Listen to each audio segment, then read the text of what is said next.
Informasi berikutnya, Saudara, 3 penambang emas tewas usai terjebak dalam lubang galian tambang di Minahasa Utara, Sulawesi Utara. Korban terjebak usai air hujan masuk ke dalam lubang tambang.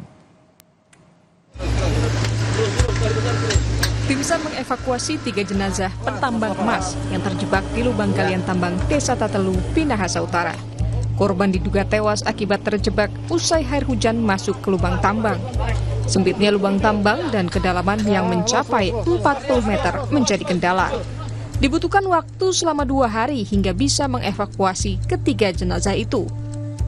Kapan pengeringan air, ternyata korban masih ada material yang menumpuk di bagian tubuh korban sehingga proses evakuasi berjalan cukup lama. Dan puji syukur pukul 00.55 atau hampir jam 1 dini hari, korban kedua berhasil dievakuasi. Dan pada pukul 2:20 korban ketiga berhasil dievakuasi, itu pada tanggal 9 Desember 2024. Berdasarkan informasi, aktivitas penambangan dimulai pada Jumat 6 November pukul 10 WITA. Namun, sore hari hujan berintensitas tinggi turun di areal pertambangan. Korban terjebak lantaran air hujan masuk ke lubang tambang.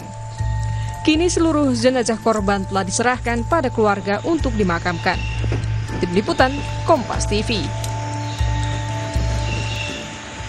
Untuk mengetahui perkembangan informasinya, kita tersambung dengan Kepala Kantor SAR Manado, George M. Randang. Selamat petang, Pak George, dengan Ibrahim dari Studio Kompas TV.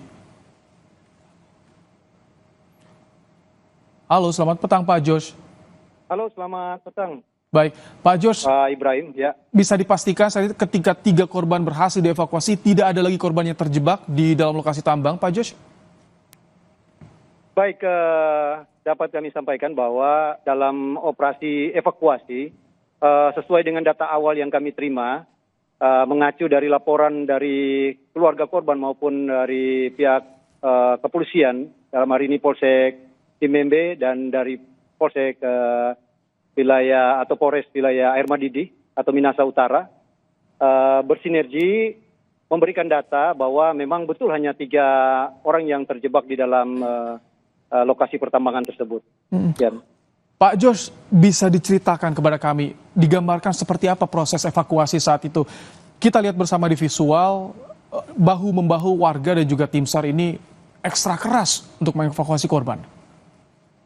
Jadi baik Pak Ibrahim, jadi dalam proses evakuasi ini memang betul ada sedikit keterlambatan dalam proses evakuasi karena mengingat kita tahu sama-sama di dalam lokasi pertambangan itu tentunya labil ya, dari konstruksi ataupun dari ketahanan struktur tanah itu sangat labil dan membahayakan tentunya bagi penambang-penambang yang ada di lokasi pertambangan karena daerah tersebut merupakan daerah pertambangan dan rekan-rekan yang melakukan aktivitas evakuasi baik dari Basarnas, dari pihak Polsek Dimembe maupun dari Koramil Dimembe dan dari masyarakat dalam hal ini para penambang-penambang lokal yang melakukan evakuasi itu berhati-hati tentunya berdasarkan hasil pendalaman kami melakukan asesmen dan benar-benar kami sangat berhati-hati dan memberikan arahan ataupun petunjuk kepada tim gabungan ini.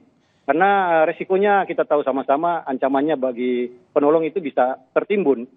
Sehingga proses evakuasi melakukan asesmen itu kami ada beberapa tahap dari mulai pengecekan kedalaman dilakukan bersama dengan penambang yang awal yang selamat.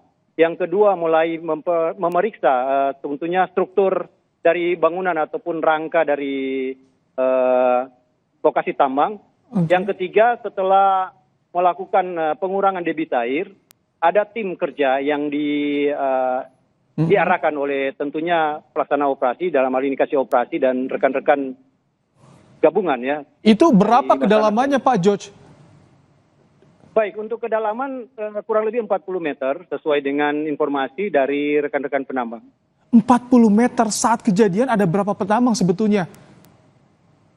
Baik, dalam kronologis itu diinformasikan ada yang selamat itu lebih dari 3 waktu pada saat melakukan aktivitas pertambangan.